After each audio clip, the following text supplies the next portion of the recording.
What's up, my friends, and welcome to the PHLY Phillies podcast. As always, presented to you by our friends over at Bet365. Whatever the moment, it's never ordinary at Bet365. Use that promo code above my shoulder, PHLY365. Deposit $10, place your first bet for just $5, and you'll get $150 back in bonus bets, whether your bet wins or loses. You can find out why it's never ordinary with Bet365. Hello to you and a happy Monday.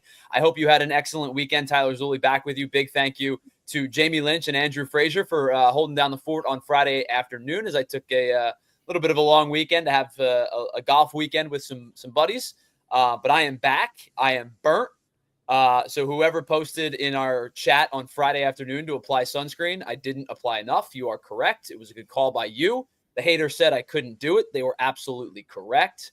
But I am burnt, no question about it. But I'm back and I'm ready to chat more Phils as the second half of the season is underway. Andrew Frazier's with us as well. We'll chat with Andrew in just a little bit. Hello to everybody in the chat. Cenobite Nightmare, Molly and Barkley's Life. Hello to everybody that is here so far. We appreciate you all. If you would not mind, just remember to hit that like button before you get out of here. And if you're not subscribed to the PHLY channel, please hit the subscription button as well. It takes about 2 seconds, and it really helps our algorithm.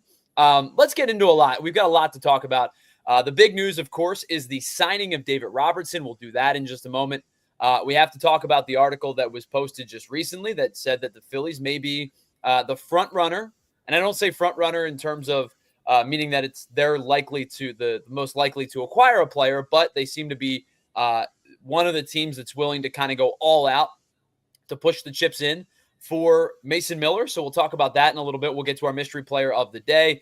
And of course, we're going to get into the series that was against the Angels and the series that is to follow against the Boston Red Sox. But let's get into our big topic of conversation today. And not only is this the big topic of conversation, but it is also the big deal. And our big deal segment, of course, is brought to you by our friends over at Cherry Hill Mitsubishi. Head on over to cherryhillmitsubishi.com or go across any of the bridges. It's just a couple of minutes from pretty much any bridge that you can find. And you can do all of your shopping in person or online 24/7 at cherryhillmitsubishi.com. And the big deal, of course, is the Phillies signing reliever David Robertson to a prorated deal, $16 million deal that's prorated for the remainder of the season. It'll come out to be about $6 million. And there you see it.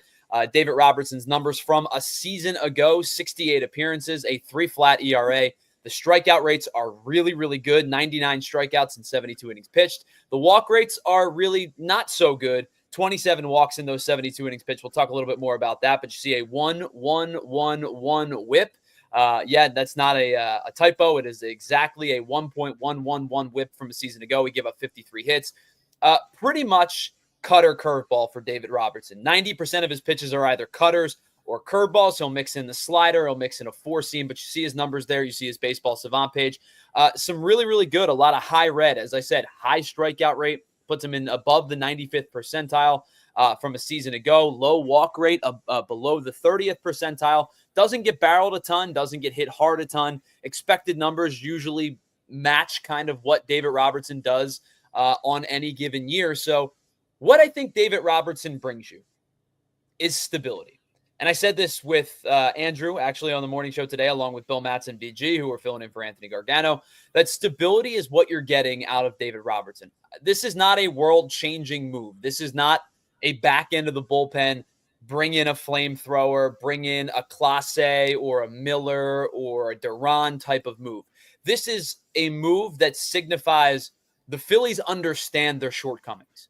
This is a move that also signifies they shouldn't be done. And if they're done, as Ray Schumacher points out in the chat, then you would have an absolute right to be concerned, to be mad, to be worried that that was the only bullpen move. But I think what this shows you is twofold. One, the Phillies recognize that not only do they need help in their bullpen, they need multiple arms in their bullpen. We've talked about it all year, how heading into the season after they gave up or didn't give up, after they didn't re-sign Jeff Hoffman, they didn't re-sign Carlos Estevez.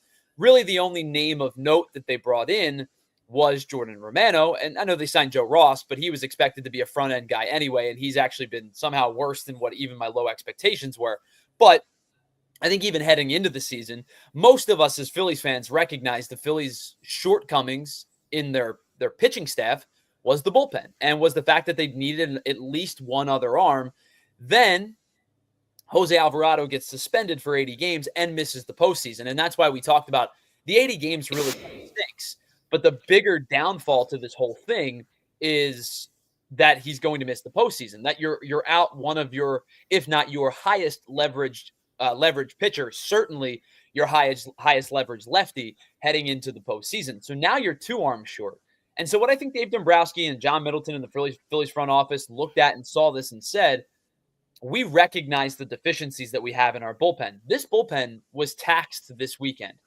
And there were some good innings from some guys. There were some good innings from Daniel Robert continues to pitch fairly well. I think Seth Johnson has looked the part in the small amount of innings that he's pitched. But nobody is confusing those two guys for high leverage relievers, at least right now in their careers. I would love to believe that Seth Johnson is a future, middle leverage type of guy, maybe somebody who could give you a little bit of upside as a middle reliever, seventh inning type of guy. But right this moment, I'm not confusing either of those two guys with high leverage relievers. But I think every one of us can sit here and recognize that there's probably only 3 guys that the Phillies inherently trust. And I said this with BG and Bill today. The reality is it may only be 2 at the current juncture. It's Matt Strahm and it's Orion Kerkering. Now, I've spoken highly of Tanner Banks. I think Tanner Banks has pitched pretty well over the course of his season so far. Really, Tanner Banks has been pretty good since the Phillies traded for him last summer. But even if you do believe in Tanner Banks like I do, you're really thinking about 3 guys in a bullpen that you trust. Now, the starting rotation is going to buoy you for a long stretch of the season, as it has for pretty much the entirety of the season. And you should feel good about the starting rotation heading into the postseason. But there's no question about it, this team needed help. And I think this is the stepping stone to the then larger move that may follow. Now, what I think the second part of this tells you is relievers are going to be very, very pricey this deadline. And I think we saw it last year a little bit. Now, I know that the conversation was like, no pre-2024 season top 100 prospects got moved. But if you look around the league, for the players that did get traded last offseason, a lot of them, especially the back end of the bullpen guys, went for pretty sizable margins. I mean, we've talked about Tanner Scott a ton on this show, and the Tanner Scott went for some pretty sizable prospects return. Adam Mazur has pitched for the Marlins this year. Robbie Snellings was a high name, that a pretty big prospect name that the Marlins were high on. Tanner Scott went for a lot. I mean, you could even think about Carlos Estevez, went for 2 fairly decent prospects in return, and Estevez was a rental, much like Tanner Scott. Now you can look at guys even on the lower end of the conversation, such as Gregory Soto, who the Phillies traded to the Baltimore Orioles, and in exchange were able to acquire Seth Johnson and Moises Chase, who I'm really, really high on. Now, he hasn't pitched because of injury, but it was 2 fairly decent prospect return for Gregory Soto. And then inversely, the Phillies ended up giving up, those 2 bigger prospects in Clausen and Sam Aldigari to get Carlos Estevez. So all of the pitchers that were moved at the deadline that had any kind of, middle to high relief, high leverage type of availability, most of them went for decent returns. And I think that you're going to see a similar thing this season. There are way too many teams right now that feel like they're contenders. And I use air quotes because not all 20 teams that are 3 games below 500 or better are actual contenders.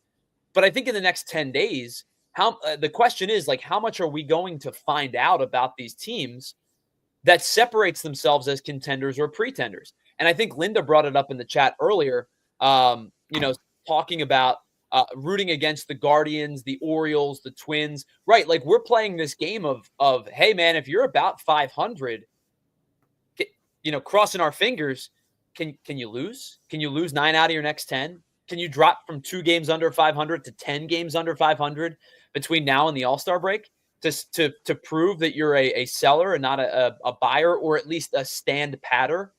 I don't know if that's an actual phrase or not, but that's the most likely thing I can think of.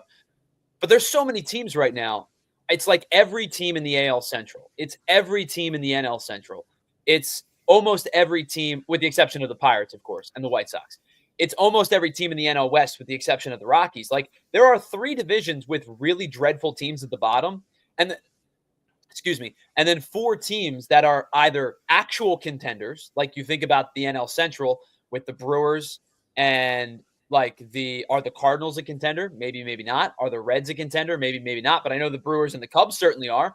Go to the the NL West. The Dodgers are certainly contenders. The Padres believe they're contenders. Do the Giants believe they're contenders? They've already acquired Rafael Devers, and I know he's not been playing well, but that's a pretty significant move. Do the Diamondbacks think they're contenders? They're right about 500. There are a lot of teams that are hovering that 500 mark that, because of the fact that 12 teams make the postseason, there's no clear-cut answer onto, are these teams buyers, sellers? Are they going to stand pat? There are certain teams that I think could soft sell. There are certain teams that I think could soft buy. I think that there's a lot of variables in the trade market, and we're talking about the fact that we're only 10 days away from the trade deadline. I know it kind of snuck up on us with the All-Star break and the beginning of July and whatnot. The trade deadline is next Thursday. This time next Thursday, we will be hours away from the trade deadline. And I don't think there's a lot of truly determined teams, with the exception of the couple of teams at the top, the Phillies being one of them, I believe will be buyers. You think about Detroit, you think about LA, you think about the Cubs, you think about the Yankees, Toronto probably, not probably because of their record, probably because of their monetary capacity. But there are a ton of teams, or not a ton of teams, there are a handful of teams that are definitively buyers. Then there are a handful of teams, Pittsburgh, Colorado, probably the White Sox on their expiring deals. They're not going to move any of their young players, but the guys that are, veterans on expiring deals, those types of teams, probably similar to the Nationals, right? Like, does a Finnegan or a Josh Bell get moved because their cores are starting to come into attack? Those are the teams that we expect to be sellers.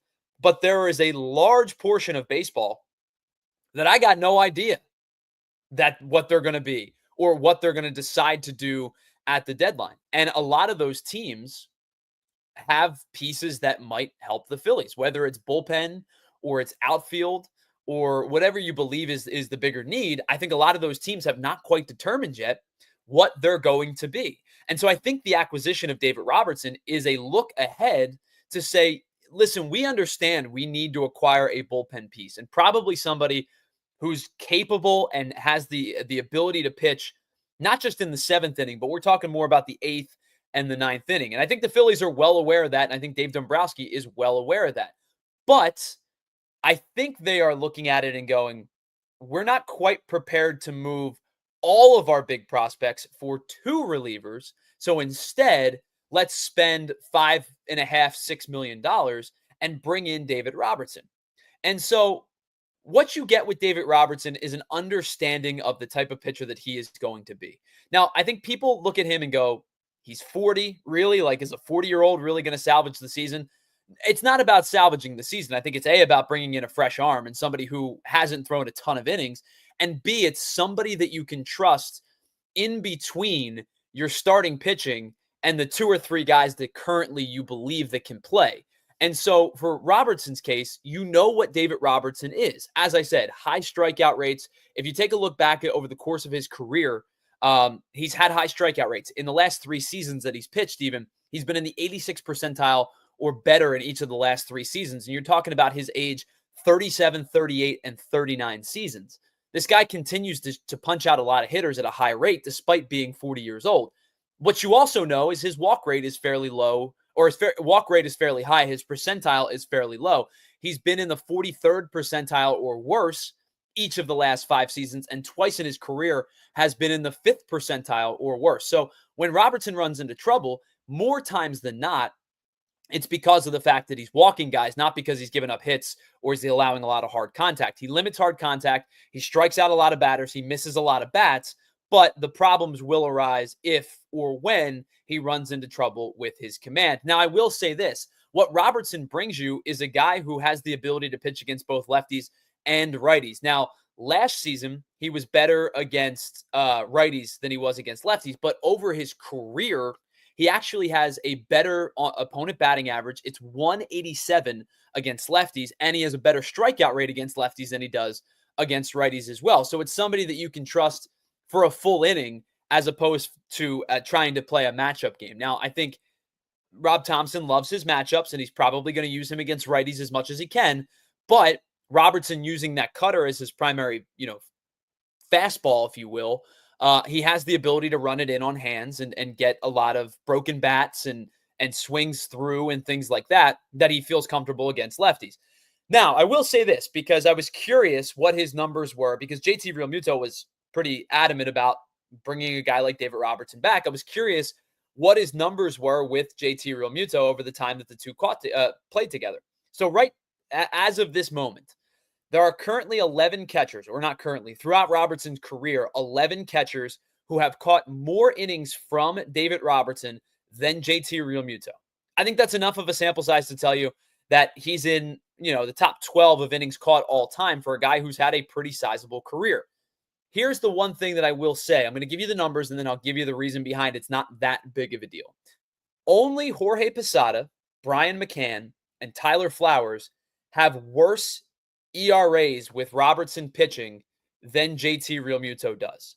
Now, again, that's not to say it's entirely Realmuto's fault. It doesn't mean that Robertson is uncomfortable pitching to JT, but it's just an observation. Of his entire career, there are only 3 catchers at which he has a worse ERA than with JT Realmuto. Now, to add on to this, opponent batting average and strikeout to walk ratio are the worst with JT Realmuto behind the plate than any of those other 11 catchers. It's just an observation. I don't mean to put a damper on if you feel comfortable with Robertson, because I think no matter how much you trust this guy, and I have a medium amount of trust in him, it's an upgrade from what they currently are using and who they currently have. But I just want to put an observation out there to say that, his numbers with JT over the time that they were together were not as good as some of the other catchers he's caught with throughout the course of his career. Now, I will say this, and I think that the final point of this is Chris O'Donnell brings this up in the chat.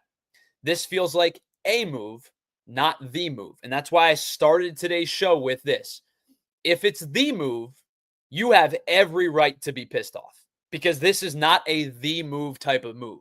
This is a move type of move. And if it's a move and they bring in somebody else, specifically somebody with a little more upside, somebody with a little more back end of the bullpen, and I want to say back end of the bullpen, I mean 8th and 9th inning type of stuff, then you're feeling pretty good because then you're going into a postseason with that player A, David Robertson, and Strahm, Kerkering, and Banks. And then you have 5 guys that you should feel comfortable with. And more importantly, probably, they get slotted into the positions that they should be in. Banks becomes a 6th and 7th inning guy. Strahm allows to become a 7th or 8th inning guy. Kerkering is allowed to be a 7th or 8th inning guy. And Robertson is probably the righty in the 6th and 7th inning. And then you have whomever is determined to be the closer.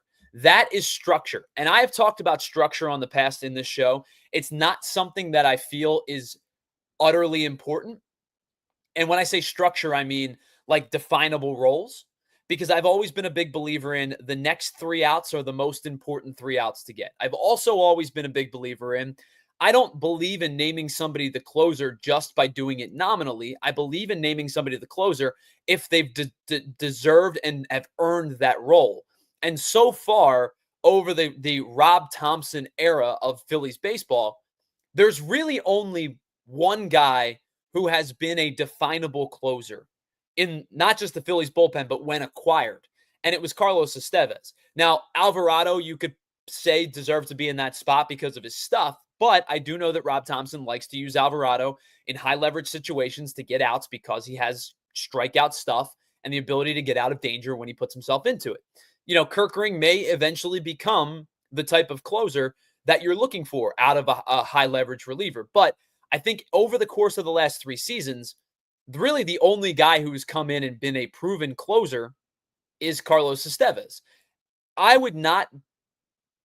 am somebody who believes in high leverage and getting outs when they're a necessity, because if you don't get the outs in the 7th, the outs in the 9th may not matter. But in this particular instance, this individual in a vacuum instance, I do think acquiring a legitimate closer could really give balance and structure to this Phillies bullpen.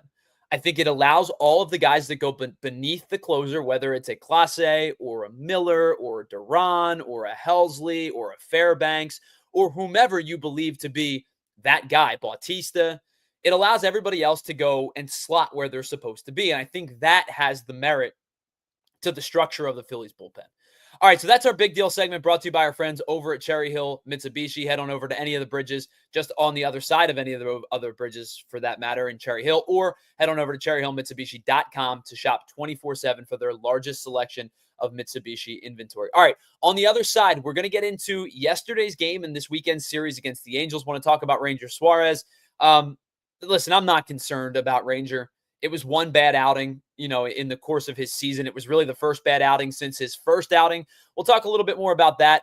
The one thing I do want to get into today at some point is one thing in particular that the Phillies have done seemingly a really poor job of this season.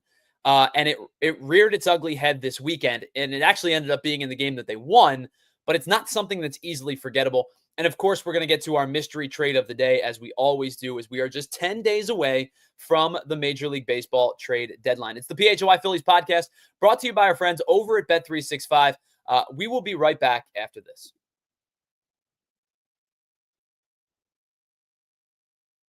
All right, let's start with Bet365, our presenting sponsor, and of course, our friends, because you'll find out why over 90 million users worldwide have figured out that it's never ordinary with Bet365. You can live stream over 780,000 events each and every year. They offer early payout access for just about every league. We talked about the NBA and the NHL before, but it's the summer months. We're getting into the dog days of summer. How about the Bet365 early payout for the MLB? If your team goes up by 5 runs at any point, you get an instant payout on straight bets and parlay selections that are marked as winners. And of course, new users to Bet365 can get $150 back in bonus bets, whether your bet wins or loses. So here's what you're going to do. You're going to use that promo code up on the screen, either above my shoulder or below me. It's PHLY365.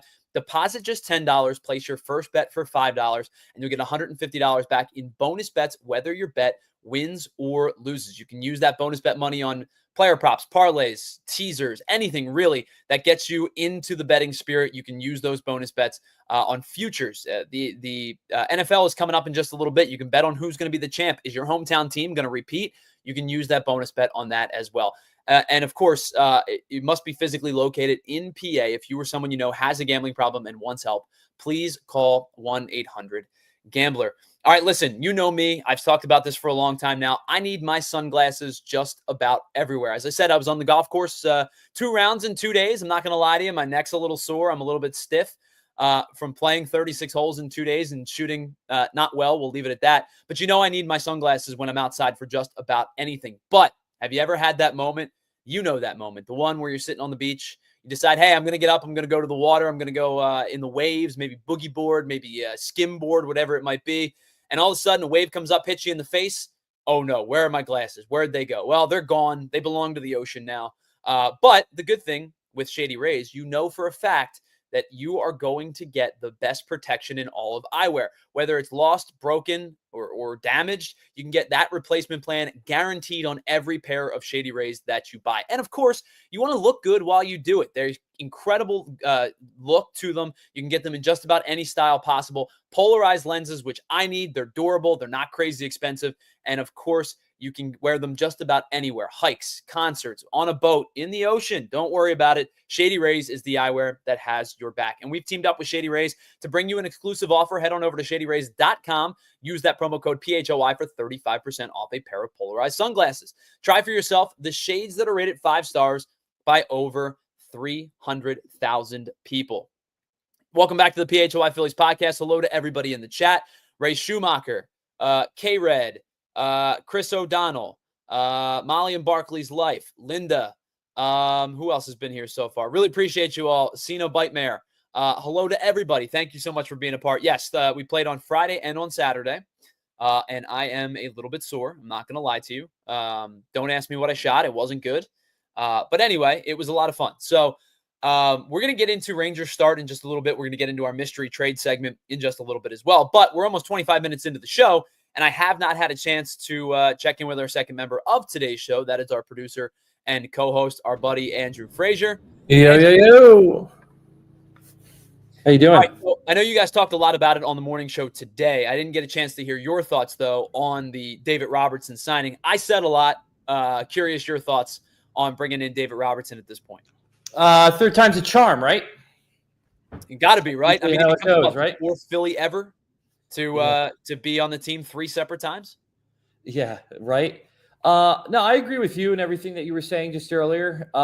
This is a move. It's not the move. If we're going to go into come out of this trade deadline with only him, then I'm not satisfied at all. I think he's going to help. I think he's going to be a minor upgrade. He's not a major upgrade, but we obviously need bullpen help. That's not on my priority list. I've been yelling about we need a bat. But I think he's going to help out with the bullpen. I'd really like to see them still do more than what they've done so far. I think that this is the conversation that seems to be going around Twitter. And it's maybe not entirely fair. It is in the sense of is it an upgrade? Yes. But the one that I've seen, and somebody texted me, he's better than Joe Ross, right? And that, I think, is the immediate thought for a lot of people. Now, Joe Ross and David Robertson obviously do 2 different things. Robertson is more of a strictly 1-inning guy. Ross is the type of guy to eat innings when your team is bad. But I think if you think about Joe Ross, you think about some of the young guys who maybe haven't established themselves. I talked about Robert and Johnson, who I think both have pitched okay for the most part, but young guys unproven. I think what Robertson does is give you a little bit of a life, like a life preserver until the boat arrives, right? Yeah, definitely. Just like Bill was saying earlier today, just no celebrating. All right, let's make sure we don't have any celebrating. We don't get hurt. But yeah, he's like you just said, he's going to be a life preserver. He's going to help out. His numbers were good, last year. And he is what he is. He's 40 years old. He's going to be what he is. And I'm happy that he's here. Would he be my choice? No, but it is what it is. You can only pick from what you can get. And I think he's going to be very serviceable. I just want to see more from this team in terms of making some more trades. So, by the way, he will report to AAA. Obviously, there's going to be a ramp-up period. I haven't seen any reports as to when he'll be here. I would imagine as soon as humanly possible would be the Phillies' hope to get him here as quickly as he can. I would imagine he'll toss, probably 4-ish appearances, 4 or 5 appearances in AAA. Let him get his arm underneath him a little bit, see live hitters and things like that, because he's been throwing. But even in a simulated game, you can't truly simulate a game even in a simulated game. It's the closest you can get, but throwing off of a flat surface or throwing in front of scouts is entirely different than throwing to a major league hitter, especially in the stretch run, right? Because he's going to be fresh, but he also hasn't pitched against major league hitters since last September. We're talking about now 10 months since the last time he faced major league hitting. A lot of time for a guy at his age. Sure. I mean, they said his velocity was good. They said he looked good in when he was throwing. But I think this is going to be I think the ramp up period in AAA will tell you some things because, I think what I'm worried about is command because I think, the walk rates have been high over his career. Are his strikeout rates on a good path, right? I don't expect 99 strikeouts and 72 innings prorated, but are they kind of near what he's been throughout his career? Can he be a strikeout per inning guy? I think if he could be a strikeout per inning guy, you've got something working. Now, a question to you, Tyler. With a move like this, bringing in David Robertson, does that change the outcome of any other players potentially coming here? Does that bar us from somebody else? I don't think it should. It should. Okay. I don't think it should. No, because like we talked about in the opening, this is one of the few moves that doesn't cost you anything but money. Yeah. And if Middleton and Dombrowski and the ownership group are willing to pay money plus luxury tax, which clearly they were to bring him in, then it shouldn't be a bother to them other than that money at this point. Okay. So I don't think this should be a hindrance. Now, does it change their thought process? Maybe they consider somebody who's on a cheaper deal to balance those books a little bit, but I don't think it should hinder them from taking a big swing if one presents itself. And then another question for you. With the injury to Alec Bohm and his inability to play over the weekend due to the rib injury, does that change their perspective on anyone trading to trade for anybody? Are they looking now, say, hey, now we have an infield problem, if he can't play, are they going to look at any infield players? That one I'm less sure on. Like the Robertson question feels like yes, no question about it. If you can go make the move, make the move. The Bohm question is interesting because I don't know the timetable, right? Like ribs are weird. I've never personally had a rib injury, but I know people that have, and I've watched guys bounce back in 2 weeks from rib injuries. I've watched guys struggle to like. It hurts to laugh. It hurts to breathe. It hurts to cough. Definitely. You know, those types of things. And if those things hurt, those are everyday life activities. I have to imagine swinging a bat, fielding a grounder, you know, those things are become a much more difficult task. So I don't know what the length of this IL stay is going to actually turn out to be to answer that question. I would think they probably should or would have considered being in the power bat market prior to this injury. I think it's not going to make it less, but it doesn't make it more. I'm not so certain just yet. Okay, cool. Let me ask you this really quickly before we get into our mystery trade player of the day. Sure. Have you played back-to-back days? I know you're a golfer. I know you haven't had a chance to play it a little bit because of your surgery. Have you played back-to-back days before? I have, yeah. I actually Dude, I'm hurt. 2-3 weeks ago I did. Oh, did you? Yeah. Nice. Okay. Yeah. I am sore everywhere. Yes. The lats are sore. The core, my neck, like just from turning so much, my neck is sore. I got blisters on my fingers. Oh, you're holding the grip too hard, man. You got blisters. I know. Gotta loosen it up. Gotta loosen up that grip. You know, it's funny too. Like from playing so much baseball, they always talk. I'm sure you played too. Like I'm sure you probably have the calluses right in your palms. I used to, not anymore. Right. So the calluses that's not a problem. But I was getting the blisters like in the inseam of my finger, so they're a little bit further up where they're not as ready to be calloused. But yeah, dude, I'm hurt. I'm not gonna lie to you. I know, it's so funny. You know, you play two days in a row, you know, and then you're like, wow, these like professionals, they play Thursday, Friday, Saturday, and Sunday. You know, if I'm feeling this bad after 2 days, I can't even imagine what they feel like after 4 days. And I'm playing with my buddies drinking some beers. They're playing for hundreds of thousands of dollars. Yeah, exactly. Yeah. A little more on the line on them. Right. Yeah. All right. So let's get to our mystery player of the day, as we do each and every day here on the PHLY Phillies podcast, leading up to the trade deadline, which again, as I said, just 10 days away. I'm going to tell you this player.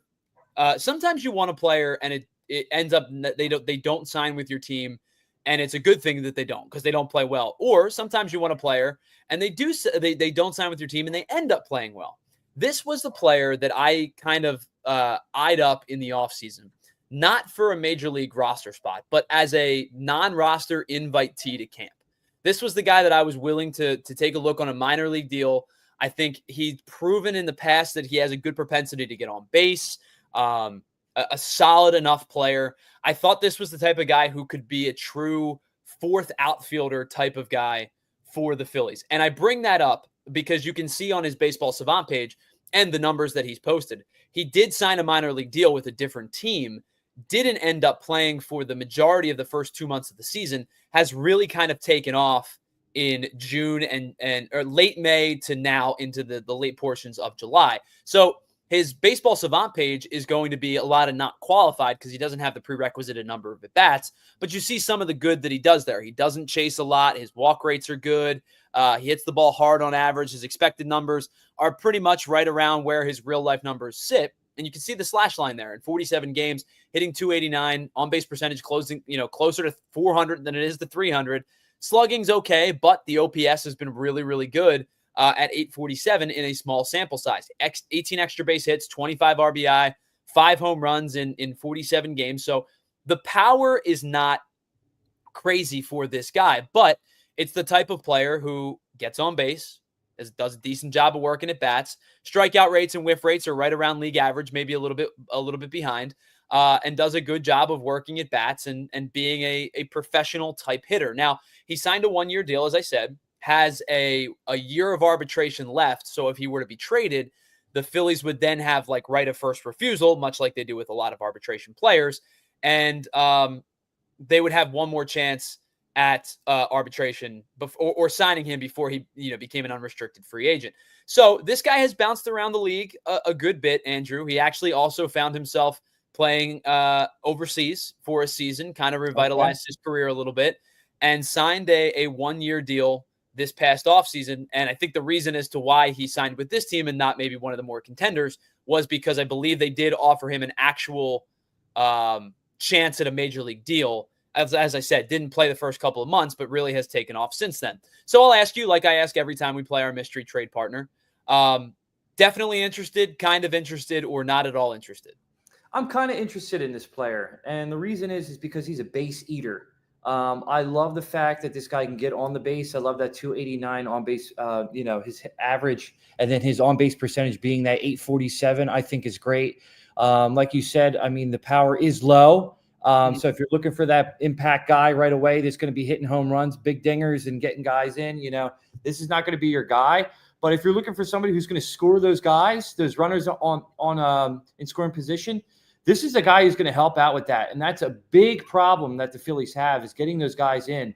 And I think having this guy in the lineup would be good. So I'm not there to say, let's go right for him right now. But like, if he was a piece that was in a package or something like that, I'd be interested in him. So to give you a little more clarity, as Ray asked, this is a left-handed hitter, and I know that becomes a deterrent for a lot of people. I think a lot of the names that you're going to hear in the next couple of weeks are, if their biggest knock is that they're a left-handed hitter, I think at some point you're going to have to overlook that if you're looking to acquire somebody. There's not many right-handed hitters out there right now. So there's really not. And I will say this. I think every team should always look to acquire a left-handed player, left-handed hitters, or left-handed pitchers. But in the Phillies case, they are in a rare scenario where they really could use some help from the right side. Now, this player, as I said, bounced around, was playing internationally, played in Korea in 2022, signed with the Chicago Cubs in 23. His career numbers are lower than what his season is right now. His like across the board, average about 40 points worse throughout his career than it is this year. Yeah. Same thing with OBP. Really, where he jumps up is the OPS, where he's over 100 points higher in his OPS this season than he is in the course of the last couple of seasons.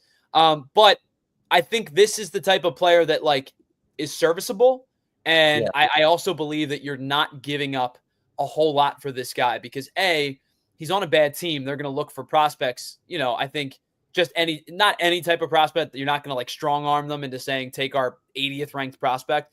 Sure. But because he's on a 1-year deal, because he's on a cheap deal, and I don't believe that the team that he currently plays for I don't believe they may end up offering him a ton other than arbitration.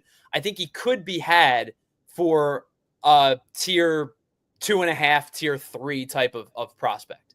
I would take him and one of his teammates. I had a feeling you were going to consider that, and I think a lot of people have talked about his teammate a lot. He's the high big name. He also really struggled to begin the season, and so this player is not the big name player in the outfield for his team, but has been a serviceable player. This is Mike Tauchman from the Chicago White Sox. And I wanted this guy as a minor league deal. The outfield options were awful this offseason. The Phillies ended up signing Max Kepler to a $10 million deal. As I said, I don't know if I would have been totally comfortable with giving him a major league deal. Coming off the 2 seasons in Chicago, he was good, not great. I wasn't entirely sold on him getting a major league deal just because there wasn't a lot of power there. But what he lacks in power, he makes up with the ability to play, to be an average type of guy. Where would he play and how would he play? He would be a left fielder. I think this would be I'm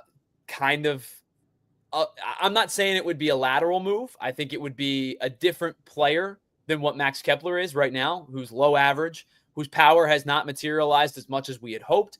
But I'm not sitting here telling you this is like an earth-shattering play. Now, you brought up his teammate. I assume you're referring to center fielder Luis Robert. I was, who is a big-time power hitter, but has also really kind of struggled over the last 2 seasons or so. And I don't know if it's out of disinterest. I don't know if it's just because of the fact that he's swinging and missing a ton, but the power is just not there. 2 years ago, 2023, 38 home runs. He hit 264, but the slug was really, really good. This year, his slugging is down 200 points from what it was in 2023. Yeah. He's whiffing at a ridiculous rate. He's in the 8th percentile of whiff rate. He's in the 6th percentile of strikeout rate. I know he's a very good defender. He's a good base runner. Even for a guy that's 6'2", 225, he moves well. But I think that my interest in Luis Robert has gone from I would give up anything 2 years ago to like, you got to eat a lot of the money and you're not getting much back. And I know that that's not going to get it done, but that's kind of where my interest has lied. Yeah, I mean, I agree. And the injuries as well is a big thing with him. Sure. It can be a scary thing. Now, has Tauchman is he primarily outfielder? Has he played any other positions as well, like anything infield? Primarily an outfielder. I'm gonna go take a look at his game logs, but I would tell you that it just off the top of my head, it's almost exclusively outfield for Tauchman. Has played 406 games as a defender in his career. 405 of them have come in the outfield. Oh, yes. One game. Yeah, and the game that he didn't, he was pitching. It was probably a 15. Oh, wow. Yeah. Where he came in to be a position. And here's the thing, like when I'm coming up with these names, I'm trying to give like the biggest scale we possibly can. Because I know humble Phillies fan probably is like, Tauchman, what are we doing here, right? I'm trying to give you the biggest scale from like truly buy low, take a chance type of guys to the big time swings, right? And the big time swings we've talked about a lot, right? Yohan Duran, Aroldis Chapman, Griffin Jacks. I know a lot of people have talked about Byron Buxton. I think that is pretty much dead in the water with the no trade clause. Whether it be a Joe Adell, who remember when we did the conversation about Joe Adell a couple of weeks ago, Andrew, and we were like, yeah, we really like this guy. Probably would give up a couple of middle prospects for him. Yeah. All this dude has done since we talked about him is freaking rake. And like his trade stock has gone through the roof in the last month of the season. Yeah, he's on a team that, I mean, is not going to be, in contention, for anything. So why not look at him? I think the Angels are probably going to be hesitant to move him at this point. I mean, I think he's still only 26. He's starting to learn, like, to become a real legitimate hitter. I don't think the Angels are going to move off of him unless they get a pretty sizable return back. I think that, like, when we talk about Tauchman, and again, we've been doing this for a while. It's just like we're playing the barroom game, and I'm trying to give you the widest scope imaginable. If the Phillies said, hey, we're acquiring Tauchman, I'd be like, okay, what else? Just like with Robertson, what you just said, okay, what else would be the next question? Or who else, I should say. What's the next corresponding move? I think it would be, a solid enough upgrade over, a Kepler-Rojas split. But I will say this. I think Brandon Marsh, for the most part, has been better over the last two months or so. It's not an upgrade. It's not a sizable upgrade. Let me put it that way. Humble Philly fan is saying Mick Abel for Robert and Tauchman. I don't know if the White Sox make that move. Not enough.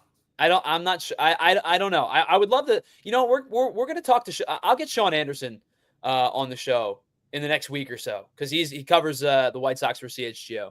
We'll get Sean Anderson on the show to see what his thoughts are on what the White Sox are going to do. What would you think the package deal would be? Well, I mean, I think Mick Abel would be in there. What else do you think would be involved? I don't think it's a ton because, like I said, I mean, Robert's been terrible this season numerically, right? Like 201 average. I know his splits have been, I think, in the right direction in terms of hitting lefties. Like, yeah, so he only has 67 at bats against left-handed pitching this year, but he's hitting almost 300. 5 home runs and 67 at bats compared to 5 home runs and 211 at bats against righties. Like, I think what excites people about Robert is the fact that he can mash against lefties, which is something that the Phillies, obviously need. He's a right-handed bat. But if you're acquiring a player like that, unless you are getting the opportunity to buy low, I think the more likely scenario is that he's going to play much closer to every day than what the righty-lefty splits have proven to you. Yeah. All right, so let's pause for a moment. We're going to continue that. We have, 3 left until the deadline, 4 left until the deadline. We'll keep coming up with players that are, on the, different ends of the spectrum.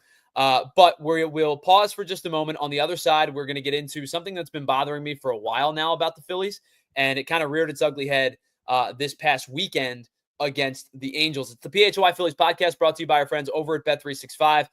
Whatever the moment, it's never ordinary at Bet365. We will be right back after this. All right, let's talk about our friends over at Cherry Hill Mitsubishi. If you're looking for the most affordable 7-passenger SUV in all of America, cherryhillmitsubishi.com has you covered with the 2025 Mitsubishi Outlander. You can take advantage of their 0% APR for 60 months financing for Pennsylvania residents only, or you can head on over to think about certified pre-owned with a 2024 Mitsubishi Mirage with payments as low as $55 a week with $0 down retail. Offer is not valid with a trade-in. Offer is also subject to credit approval by third party. Not all applicants may apply, but the best thing about Cherry Hill Mitsubishi is that they give you the best warranty in the automotive business. 10-year, 100,000-mile powertrain. 5-year, 60,000-mile bumper to bumper. So why settle for a lesser warranty and be on the hook for your costly repairs down the road? Stop in today. Tell them PHLY sent you, and you get $100 in restaurantgift.com gift cards just for taking a test drive or completing a trade appraisal. I know people buy Mitsubishis elsewhere. I just don't know why. Drive home in your new Mitsubishi today, just minutes from all bridges, or available 24/7 at cherryhillmitsubishi.com.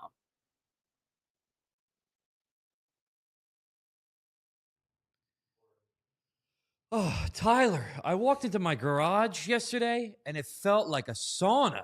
Dude, I got to tell you, even for somebody who loves summer, it's getting a little ridiculous out there. Dude, I know. So, I got 10 bags of ice and I was going to make an ice bath because, the healing properties and all that stuff and just to beat the heat. But when I went to go make the ice bath outside, all the bags of ice melted. Andrew, why didn't you just turn on your AC? Because I'm trying to be energy efficient, Tyler. All right, listen. Instead of trying to go through your new skincare routine, all you have to do is check out Pico's energy-saving rebates. They've got all of the deals on Energy Star cooling equipment that actually work and cut your bill. Wait. So no more ice? No, unless you're trying to do a polar plunge, you're good. Now that's what's up.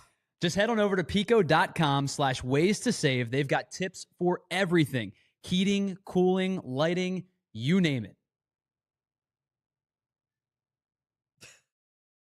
All right, welcome back to the PHLY Phillies podcast brought to you by our friends over at Bet365. Andrew, I want to bring something up to you and get your thoughts on it as well. Yeah, of course. There's something that I've noticed with this team. Now, there's a lot that I've noticed with this team that's very, very good and also a lot that's very, very bad. But one thing that has driven me crazy probably for a couple of years now, but this year it feels like it's really been kind of at the forefront. This team they're dreadful base runners. Oh, I know. Horrible. Especially considering you have a group of veterans who have been around the game long enough. You would assume, and I'm not talking about stealing, and I'm not talking about the ability to go from first to third. I'm talking about the mental part of base running that just seems to be an aberration for this team. We saw it on Saturday night. I'm going to give you the rundown, go through how this played out on Saturday night because it drove me absolutely nuts, right? Phillies have runners on second and third, nobody out. Chance to really open the game up in the first inning. Bryce Harper hits the ball to second. Turner breaks for the plate, then stops halfway because he knows he's going to be out. He ends up getting in a rundown. Schwarber starts to dance behind him, getting to third, in between second and third. Schwarber then gets a throw behind him. Schwarber's tagged out. Turner's now halfway up the line. He gets in a rundown, and he is tagged out. And I got to be honest with you, Andrew, it ended up being quite possibly one of the worst displays of base running I have ever seen because then JT Realmuto hits a fly ball that would have been a sac fly. The Phillies should have had 3 runs in the first inning of Saturday night. Instead, they got 1. Yeah. And I know they ended up winning the game on Saturday, but it was just one of many base running mistakes from a veteran-laden team that should not happen. And I'm gonna preface this by saying this. I have no problem with this team trying to take the extra base. The Bryce Harper stretch a single into a double, trying to score from first on a ball down the line. This is a team that has clearly looked at the metrics and said, we may get thrown out, but we are also going to steal a couple extra bags or steal an extra base or steal a run more times than we get thrown out. And so we're going to play hyper aggressive. I don't have any issue with that part. It's the mental aspect of the base running in the game that has become absolutely ridiculous with this team. And so I went back and I looked at it and I was like, this team has to be towards the bottom in terms of running into outs on the base paths. If you're going to say they're not, I'm going to be blown away. They're not, but it's close. They are of the 30 teams in baseball this year, they are 28th in outs made on the bases with 37. Now, what is an out made on the base? This is from Baseball Reference, quote, runner is put out while making a base running play. It does not include pickoffs, caught stealing, or force plays. So it's not and listen, getting picked off drives me nuts. It's something that drives me crazy on the bases, especially when you are facing a righty, because they've obviously have their back turned to you. Like, you can't get picked off on the bases. However, it happens sometimes. It's just part of the game. They have made 37 outs on the bases this year that are not force outs, that are not caught stealing. So it kind of reiterated my issue with the fact that this is a bad base running team. Yeah, I mean, it's self-inflicted wounds, right? I mean, I don't know. And, you want to be like, well, who's to blame here? Because they all are veterans and they should know better than to run into these outs. But they continuously keep doing it year after year. And it's getting worse each year.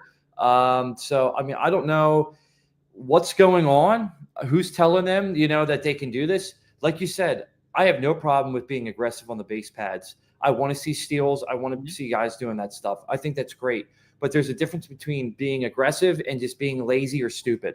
And right now they're kind of in that category of just being lazy, stupid, because you shouldn't be getting these outs on you. I mean, and especially like you said on Saturday, prime time to get 3 runs in and you only get 1. You're not capitalizing on what you have in front of you because you're making these mistakes. And the funny thing is I went and looked at it because you bring up stolen bases. And I have been a big proponent. Like, this should be a team, at least with a handful of guys, that has the ability to steal a lot of bags. Turner, Rojas, and Stott. The problem with that, when 2 of those 3 guys aren't hitting and therefore not in the lineup because they can't hit, it becomes difficult to steal bags from the bench. And rightfully so. They shouldn't be playing when they're not hitting the way that they are. The Phillies have 85 stolen bases this year, which is more than I thought they would have. But Trey Turner has 25 of the 85. So it's really one guy is doing the majority of the stealing. I will say this, though. Of their 85 stolen bases, they have an 83% success rate. They are very successful at stealing bags when they do it. They just don't do it often enough. I think especially, like I said, if Stott gets on, if Rojas gets on. And I know that that's an if more than a when at this current juncture, but they should be stealing more. I think they almost should be stealing more bags. And I get it. You're trying to protect the hitters. You don't want to run into a double play. There's a time and place for those type of things. But I do think, especially early in the games, they should be taking more chances on the bases. But they can't be stupid chances. They have to be heady chances. Yes, I totally agree with that. Yep. All right, one more thing before we get out of here. We'll pause for just a moment. We'll hit one more break, and then we're going to get out of here with a conversation about one player in the chat. I think we'll save the Mason Miller stuff for Wednesday, but we will get into one player in the chat that has been brought up a couple of times now, and we'll do that on the other side. It's the PHLY Phillies podcast brought to you by our friends over at Bet365. Whatever the moment, it's never ordinary at Bet365. We will be right back after this. All right, let's tell you about our friends over at Game Time. Now that the NFL schedule is out and you know where the Birds are going to be playing this year, both home and away, and when they're going to be playing, you can get the best opportunity to get exclusive and, of course, 100% authentic NFL tickets on time and at the best price with the Game Time app. Plus, your fees are always included, so you're going to know exactly what you're paying up front. You have the ability to use the 3D seat map view so you can see exactly where you're going to be sitting, whether it's at the Link or at CBP or maybe a stadium that you've never been before. You're traveling with your team, you're heading down to Tampa, or you're heading to on a West Coast trip later for the Fightins when they're back out in LA. Maybe you've never been there before and you want to see exactly what your seat's going to look like. You don't want obstructive seating. You can use the 3D app, the 3D map, to see exactly where your seats are going to be. They offer you great last-minute deals, zone deals, an easy way to find and buy MLB tickets in every kind of event. It's not just sporting events, comedy, concert, theater, whatever it might be. You'll get the lowest price guarantee. You'll get offered event cancellation protection, job loss protection. Game Time wants to work with you to make sure that not only do you get the best price, the best seat, but also if you run into some hardship or difficulty, they're going to work with you as well. So take the guesswork out of buying tickets with Game Time. Download the Game Time app, create an account, use the code PHLY for $20 off your first purchase. Terms do apply. Download the Game Time app today. Last minute tickets, lowest prices guaranteed. All right, let me tell you about my hometown casino of choice, my friends at Parx Casino. And whether your favorite team is winning or not, there is always another way to win on the BetParx online casino app. You can check out all the brand new casino games like Huff and More Puff and Fireblaze Sky Queen. They're BetParx exclusives that you can play right in the palm of your hand. It's the only app that I would ever use to play all of my favorite casino games right in one location. You can play table games like blackjack, roulette, craps, poker, baccarat, and of course your hot online slots like Cash Eruption, Cleopatra, or 88 Fortunes, and you don't have to leave your couch to do it. And how about this? New users can get up to $1,000 casino bonus back if you're down in the first 24 hours. So head on over to betparx.com and download the app right now to enjoy all of the action and excitement from the casino right at your fingertips. Must be 21 and in PA, New Jersey, Maryland, or Michigan. For BetParx, you love to play. You play to win. You bet at BetParx. Gambling problem? Call 1-800-GAMBLER. All right, we're going to get to the Mason Miller conversation again. Welcome back to the PHLY Phillies podcast. We're going to get back to the Mason Miller conversation probably either tomorrow or Wednesday. We'll do a little bit more of a deep dive into it. But I do want to talk about one player in particular that, quite frankly, should have been a Philly a couple weeks ago. I think has the ability to help the Phillies now, and I think has the ability to help the Phillies in the future. But I also believe that he has the ability to help the Phillies in a trade market, and that is, of course, Justin Crawford. So Justin Crawford, I think, is Major League ready. I've said this many, many times, and I believe somebody in the chat, actually, I think it may have been Ray. You can correct me. I apologize if it was not you, Ray. Asked me the other day when I did the video on the 3 players that I think are untradeable in terms of the prospects, and I did not include Justin Crawford in there. And I think the reason as to why I didn't include Justin Crawford in there is exactly what Christopher O'Donnell just mentioned in the chat. They're not going to call Crawford up just yet because I think they are still fielding offers that potentially could include Justin Crawford in them. And when I say they're fielding offers, I think that they are the big offers. They're the big swing, Dave Dombrowski home run type offers that we expected Dave Dombrowski to make when he joined this organization. They're the offers that would get you Jarren Duran. They're offers that get you Quan and Clase. They're offers that get you Yohan Duran or Griffin Jacks. And I think they include more. But I think these are the big time deals that teams are going to come to you and say, we want Justin Crawford. And the Phillies are probably correctly going to go, no, thank you. But if it comes down to it, and I think that the big splashy move is readily available, which I'm not entirely sure it is just yet, but if it does become readily available, I think that a big part of the reason he's not been called up yet is because I think they're still trying to find a trade that may facilitate. That may include Justin Crawford. And the question gets asked, wouldn't him having big league experience help his value? It could. It could also hurt his value if he comes up and hits, goes 1 for 15 with 10 strikeouts, which I think is unfair to him because it's a small sample size and it's a very limited amount of action. And I expect him to be a good major leaguer, but I think they are almost protecting him because they know he's playing extremely well in AAA. I think that they're looking at it and saying things could go wrong, or we could leave him down here, let him to continue to hit, and let the other team make the decision as to why he's or why or when he's ready. Should he be a major leaguer? Without question. I think he's major league ready right now. And you know me, you guys have heard me talk for years now about computer numbers and metrics and all of these things, launch angle, exit velocity. Those things matter to me when I think they are important. But I think in this instance with Justin Crawford, the launch angle doesn't bother me. The fact that he's not going to hit a ton of home runs doesn't bother me. I think that this guy is a major league bat. Everywhere he goes, he hits above 300. I think he could be major league ready very, very quickly, if not now. My thing that I've held true with Justin Crawford is if you're going to call him up, he has to play. And I think it's probably got to be like 4 or 5 times a week if he's going to play. And just in a moment, we're going to continue this conversation. But I do want to say thank you to everybody on our streaming services.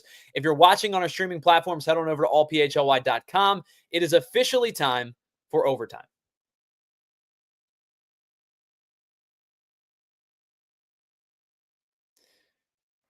So, yes, the question, is he better than Johan Rojas? without question. Do I think he's better than Max Kepler at this point? I do. I know a lot of people are concerned about, well, if he hits the ball on the ground at the major league level, they're going to be outs. Well, sure, if you're hitting them in spots where defenders can make the play, but he's the type of guy who has the ability to spray to all fields. A single could be a double could be a triple. He's a great base runner, 20 plus stolen bases again this year, a year after going well over 30, a year before that going well over 40. Great base runner, good defender, good athlete. Like Justin Crawford, I believe, is a major league player, and I think he's going to be a pretty darn good one. And so I think the reason behind the question of why is he being held out, I think it does have some validity to say, and I don't have any inside information. This is just my thoughts, but I do think it has some validity to say Justin Crawford may be included in a trade package if it's for the right compensation. And by the right compensation, I mean big time swing by Dave Dombrowski. And that I think is why he hasn't been called up just yet, because otherwise they're just sitting on another $4 million for Max Kepler, and they're really being concerned over the rest of $4 million. That would be foolish. But big thanks to everybody in the chat today. Thank you so much for hanging out with us. To Ray Schumacher, Molly and Barkley's Life, Filthy McNasty just joined us and says if they trade Justin Crawford for a mediocre pen arm, you're going to lose it. Totally get it. If they're trading Justin Crawford, it's for a much larger trade package. If they're moving Justin Crawford, it's going to be part of a deal that acquires a legit bullpen piece and an outfielder, I think. But thank you for your comment, getting in late. Dadazard, welcome as well. K-Red, Ray Schumacher, our buddy Big Farts Jones, what's up? Molly and Barkley's Life, Chris O'Donnell, everybody that was in the chat, Humble Phillies fan, WB Scotty. We really appreciate all of you. If I didn't get a chance to say your name, thank you for being here. Just know I appreciate you. And of course, a big thank you to Andrew Frazier for producing and co-hosting today's show as well. We'll be back live on Wednesday at 1 o'clock for our next PHLY Phillies podcast. We will be just over a week away from the trade deadline. Tomorrow we'll get into the Mason Miller conversation a little bit more, but we'll just be over a week away the next time we chat with you live. So head on over to the PHLY Eagles pod. They're live now. PHLY Sixers will wrap things up today at 3 o'clock. So big thank you to you. Big thank you to Andrew. We'll talk to you again on Wednesday afternoon, live here on PHLY and the PHLY Phillies podcast, beginning at 1 p.m. Until that time, have a great week. Enjoy the series kicking off against the Boston Red Sox tonight. And we will talk to you again on Wednesday right here on the PHLY Phillies podcast. See ya.